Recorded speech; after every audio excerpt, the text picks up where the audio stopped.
ठंडी, सफेद और खामोश। आर्कटिक की बर्फ में दबी दो जहाजों की कहानी पिछले एपिसोड में शुरू हुई थी। HMS टेरर और HMS एरेबस दोनों ब्रिटिश जहाज निकले थे नॉर्थ वेस्ट पैसेज की तलाश में, एक ऐसे रास्ते पर जहां इंसान के लिए जिंदा रहना भी एक चमत्कार था। लेकिन बर्फ, अंधेरा और रहस्यमयी घटनाओं ने उनकी यात्रा को डर और मौत के सफर में बदल दिया। नमस्ते दोस्तों, स्वागत है आपका पिक्चर एक्सप्लेन चैनल पर। हमने एपिसोड 1 में देखा कैसे कैप्टन सर जॉन फ्रैंकलिन अपनी जिद और उम्मीदों में अंधे होकर आगे बढ़ते रहे, जबकि फ्रांसिस क्रोजियर, जो सब समझ रहा था, हर पल इस बर्फ की चुप्पी में एक अनहोनी महसूस कर रहा था। पहले एपिसोड के अंत में एरिबस की हालत खराब हो गई है और क्रोजियर के चेतावनी देने के बाद भी सर जॉन फ्रैंकलिन आगे बढ़ रहे हैं। पिछले एपिसोड के बाद कहानी अब 8 महीने आगे बढ़ चुकी है। दोनों जहाज HMS टेरर और HMS एरेबस बर्फ में पूरी तरह जकड़े हुए हैं। हर तरफ सिर्फ सफेदी, ठंडी हवाएं और मौत जैसी खामोशी फैली है। लेकिन हैरानी की बात यह है कि इतने महीनों के बाद भी जहाज पर माहौल थोड़ा जोश से भरा दिखता है। क्रू के लोग हंसी मजाक कर रहे हैं, कुछ मछली पकड़ रहे हैं तो कुछ गाने गा रहे हैं, जैसे ठंड को मजाक में उड़ा देना ही उनकी आखिरी उम्मीद हो। बर्फ चारों ओर फैल चुकी है, एक अनंत सफेद वीरान दुनिया। फिर भी कैप्टन फ्रैंकलिन का विश्वास टस से मस नहीं होता। वो आदेश देते हैं कि हर दिशा के लिए एक सर्च पार्टी निकलेंगी। उन्हें रास्ता ढूंढना ही होगा। सैनिक अपने भारी जूतों के साथ बर्फ पर कदम रखते हैं। हवा में उनके सांसों की भाप और नीचे बर्फ की चरमराहट, जैसे खामोशी भी डर से कांप रही हो। कैमरा धीरे धीरे ऊपर उठता है। चारों ओर सिर्फ सफेद, अनंत सफेद आसमान और जमीन का कोई फर्क नहीं। और इन सब के बीच ये लोग मानवता की आखिरी कोशिश करते कुछ धब्बे जैसे नजर आते हैं। हर कदम पर उनके नीचे की बर्फ अजीब सी कर्कश आवाज करती, जैसे धरती खुद थक चुकी हो। यह टीम्स लीड की तलाश में थी, कोई ऐसा रास्ता जो उन्हें खुले पानी तक ले जाए। उनकी आंखों में उम्मीद थी, लेकिन शरीर धीरे धीरे थकान और डर से जकड़ा जा रहा था। जहाज पर फ्रैंकलिन और क्रोजियर के बीच तनाव बढ़ता जा रहा है। कैप्टन फ्रैंकलिन चाहता है कि अब क्रोजियर के साथ अपने रिश्ते थोड़े बेहतर बनाए। क्रोजियर अब भी ठंडे और चुप स्वभाव में है। वो फ्रैंकलिन से कहता है, ये जो हम सब देख रहे हैं, ये सूरज की परछाइयां नहीं, बल्कि ये संकेत हैं कि प्रकृति को हमारे प्लान से कोई मतलब नहीं। फ्रैंकलिन कोशिश करता है माहौल हल्का करने की, लेकिन क्रोजियर अब भावनाओं से ज्यादा सच्चाई को देखता है। असल में फ्रैंकलिन ने कभी क्रोजियर की शादी अपनी भांजी से होने नहीं दी थी, और उस बात की टीस अब भी क्रोजियर के अंदर जिंदा है। इसलिए जब फ्रैंकलिन उसके बारे में बुरा बोलता है और फिर अचानक समझ जाता है कि क्रोजियर दरवाजे पर खड़ा सब सुन चुका है, तो उसके चेहरे पर वैसा ही भाव आता है जैसे किसी ने नंगे पांव प्लग पर पैर रख दिया हो। कहानी अब बर्फ के बीच भेजी गई टीम पर शिफ्ट होती है। सैनिकों को अचानक कुछ दिखता है, एक कैन, पत्थरों का छोटा सा ढेर, जो संकेत करता था कि यहां इंसान कभी आया था। बस यही देखकर सबकी रगों में खून दौड़ पड़ा। उन्होंने महसूस किया जैसे आखिरकार कोई निशान मिल गया हो इस बर्फीले नर्क से बाहर निकलने का। यानी उन्हें किंग विलियम लैंड की झलक मिल जाती है। कैमरा धीरे धीरे उस लैंड पर घूमता है। सूनी राख जैसी धरती, जहां हवा की गूंज भी मौत जैसी लगती है।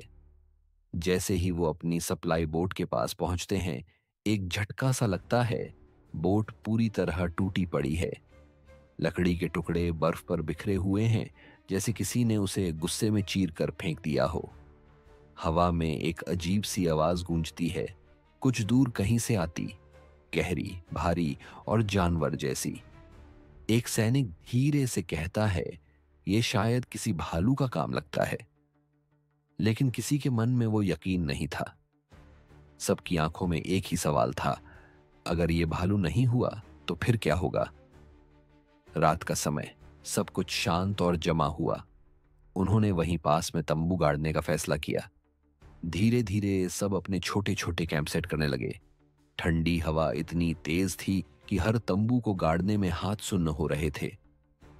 अचानक उनके ऊपर से बर्फ के मोटे मोटे गोले गिरने लगते हैं। सब भागकर तंबू के अंदर चले जाते हैं। दूर से कभी कभी बर्फ की हल्की दरार की आवाज आती, टक टक टक, जैसे कोई वहां मौजूद हो लेकिन खुद को दिखाना नहीं चाहता। अचानक वह आवाज उनके करीब आ जाती है, भारी भारी कदमों जैसी। सबकी नजरें एक साथ उस दिशा में उठ जाती हैं। उन्हें लगता है कि यह आवाज उसी भालू की है। हर कोई अपनी राइफल कसकर पकड़े खड़ा था। बर्फ के बीच उन्हें एक हल्की सी परछाई दिखाई देती है और उनका कैप्टन हड़बड़ी में गोली चला देता है। उसने गलती से एक बूढ़े इनुइट आदमी पर गोली चला देती है, जिसके साथ उसकी बेटी भी थी। किसी को कुछ समझ नहीं आता, सब डर गए हैं। अचानक कैमरा शिफ्ट होता है और एक झलक में हमें दिखता है कि वहां खड़े कैप्टन को एक बड़ा और अजीब सा दिखने वाला जानवर झपट ले जाता है, जो कि दिखने से भालू जैसा बिल्कुल नहीं था। दूसरी ओर जहाज पर माहौल अब और भी डरावना हो जाता है। एक तरफ सर्दी का कहर, दूसरी तरफ मौत का साया। क्रोजियर के कमरे में जहाज का कुत्ता किसी अनदेखे डर से भौंकता रहता है। हिकी नाम का एक क्रू मेंबर, जो आयरिश है, अब धीरे धीरे कहानी में अहम बनता जा रहा है। इसी बीच खबर आती है कि सर्च पार्टी वापस लौट आई है। साथ में वही इनुइट आदमी और उसकी बेटी भी हैं। डॉक्टर गुडसिर उसकी जान बचाने की कोशिश करते हैं, लेकिन गोली बहुत गहराई तक जा चुकी है। वो आदमी मर जाता है। उसकी बेटी चिल्लाती है और रोते हुए कहती है कि इन्हें बर्फ पर ही मरना होगा। मैं अकेले ये नहीं कर सकती। मुझसे ये मत कहो, मैं तैयार नहीं हूं। तुनबाक मेरी बात नहीं मानेगा। हर कोई एक दूसरे की ओर देखता है। ये कौन है? क्या है तुनबाक? कोई नहीं जानता। लेकिन अब सब महसूस करते हैं, कुछ उनका पीछा करते हुए वापस जहाज तक आ चुका है। दरअसल पहले के समय किसी लड़की का शिप पर होना एक बुरा संकेत माना जाता था, इसलिए फ्रैंकलिन उस लड़की को वहां से ले जाने का आदेश देते हैं। लेकिन क्रोजियर फ्रैंकलिन के आदेशों के खिलाफ जाकर उस इनुइट लड़की को टेरर पर शरण देता है। वहां क्रोजियर बताता है, आइग्लूलिक नाम की जगह पर जहां उस लड़की जैसे इनुइट लोग रहते हैं, उसे अग्लुका नाम से जाना था। वो उस लड़की की मदद करना चाहता है और तुनबाक के बारे में पूछता है। वो कोई जवाब नहीं देती, बस कहती है, अगर सच में मदद करना चाहते हो तो अपने जहाज यहां से ले जाओ, क्योंकि तुम यहां नहीं रह सकते। एपिसोड के अंत में माहौल बेहद गंभीर हो जाता है। क्रू के लोग डरने लगे हैं कि जो श्राप उन्होंने उस बूढ़े आदमी को मारकर पाया है, वो अब उनके जहाजों तक पहुंच चुका है। खाना सड़ चुका है, सप्लाई खत्म होने लगी है और अब बर्फ उन्हें धीरे धीरे तोड़ रही है।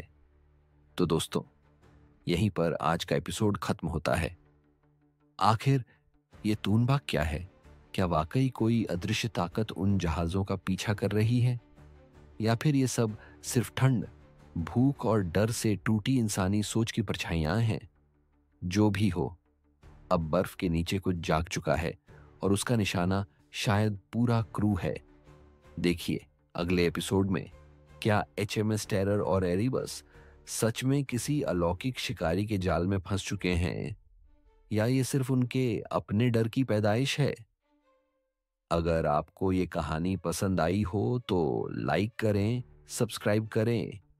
मिलते हैं अगले एपिसोड में, जहां सर्दी और सन्नाटा दोनों ओर घातक हो जाएंगे।